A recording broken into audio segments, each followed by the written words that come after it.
আসসালামু আলাইকুম বন্ধুরা, মাসুবা কিচেন উইথ ভিলেজপুর তরফ থেকে সবাইকে সালাম জানাচ্ছি। বন্ধুরা, তোমরা কেমন আছো? আশা করি ভালোই আছো। আমিও ভালো আছি। বন্ধুরা, আজকে আমি গরুর মাংস দিয়ে এই যে আমাদের গাছের কুমড়াটা দেখো কত সুন্দর হয়েছে। এই রান্নাটা তোমরা সবাই দেখতে থাকো আমি কিভাবে রান্না করলাম। এই যে এটা গাছের কুমড়ো। বন্ধুরা, গোটালে তো দিতে পারবো না, আখান আমি মাঝখান দিয়ে একটু কেটে নিয়েছি, ওটা দিয়ে রান্না করবো আর কি। আর এই দেখো আমি মাংসটা কিভাবে আজকে মেখে রান্না করব, তোমরা দেখতে থাকো আমি কিভাবে মেখে রান্না করি সম্পূর্ণ ভিডিওটা। এই যে এখানে মাংসটা দিয়ে দিলাম, আগেই তো আমি ভালোভাবে ক্লিন করে ধুয়ে নিয়েছি। এই যে এখানে মাংসটা হলুদ মশলা সবগুলো দিয়ে দিবে লেগছি। বন্ধুরা, তোমরা তো দেখতেই পাচ্ছ। এই যে পেঁয়াজ কুচি।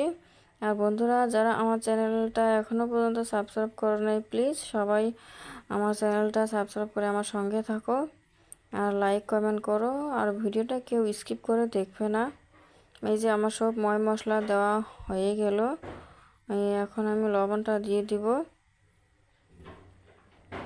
আজকে আমি মেখে রান্না করব। বন্ধুরা, আমার কিন্তু গ্যাসটা এখনও অফ আছে, আমি কিন্তু গ্যাসটা অফ করি এইভাবে মেখে নিচ্ছি। এই দেখো এইভাবে মেখে নিবা।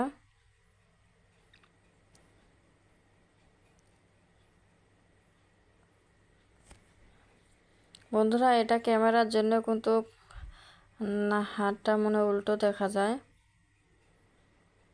এটা সামনের ক্যামেরার জন্য হাতটা উল্টো দেখা যায়। এই যে এইভাবে আমি ভালোভাবে মেখে নিচ্ছি, তোমরা দেখতে পাচ্ছ। এইভাবে ভালোভাবে সবগুলো একসঙ্গে এইভাবে হাত দিয়ে ভালোভাবে সবগুলো একসঙ্গে মশলা সব তেল সবগুলো দিয়ে দিয়েছি মেখে নিয়ে। এখন আমি ঢাকনাটা দিয়ে ঢেকে দিলাম, গ্যাসটা এখন অন করে দিলাম। এই যে এখানে আমি কুমড়োটা ভালোভাবে কেটে ধুয়ে পরিষ্কার করে নিয়ে আমি একটু কুমড়োটা ভাপ দিয়ে দিব। বন্ধুরা, আমরা সিদ্ধ করব একটু। এখানে রান্নাটা মাংসর এই যে গরম, আমি তার জন্য তুলতে পারলাম না। এই দেখো আমি ভালোভাবে কিন্তু কষিয়ে নিচ্ছি।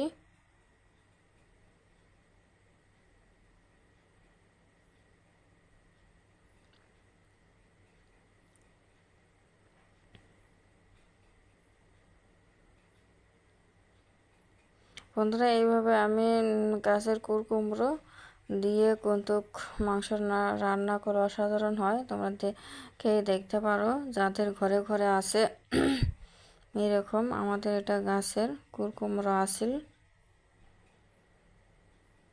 এই যে আমি কুমড়োটা দিয়েছি অফ ক্যামেরায়। এটা এখন ভালোভাবে আমি নেড়ে চেড়ে নিয়েছি, তোমাদেরকে দেখালাম।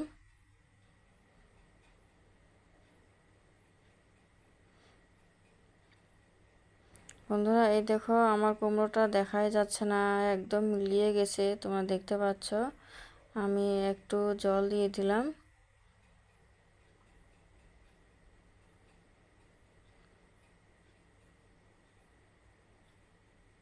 এই যে আর একটু দিয়ে দিলাম।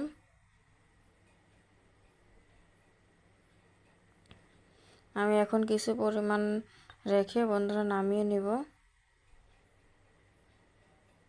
এই যে আমার রান্নাটা শেষের দিকে। বন্ধুরা দেখো, তোমাদেরকে আরেকবার দেখালাম আমার রান্নাটা কিন্তু শেষের দিকে। এই দেখো কত সুন্দর হয়েছে, দেখো বন্ধুরা, অসাধারণ হয়েছে কিন্তু, খাইতেও দারুণ হ্যাপি টেস্ট। তোমরা এইভাবে গাছের কুমড়ো দিয়ে রান্না করে খেয়ে দেখতে পারো। মাংস রান্না খাইতে অসাধারণ হয়।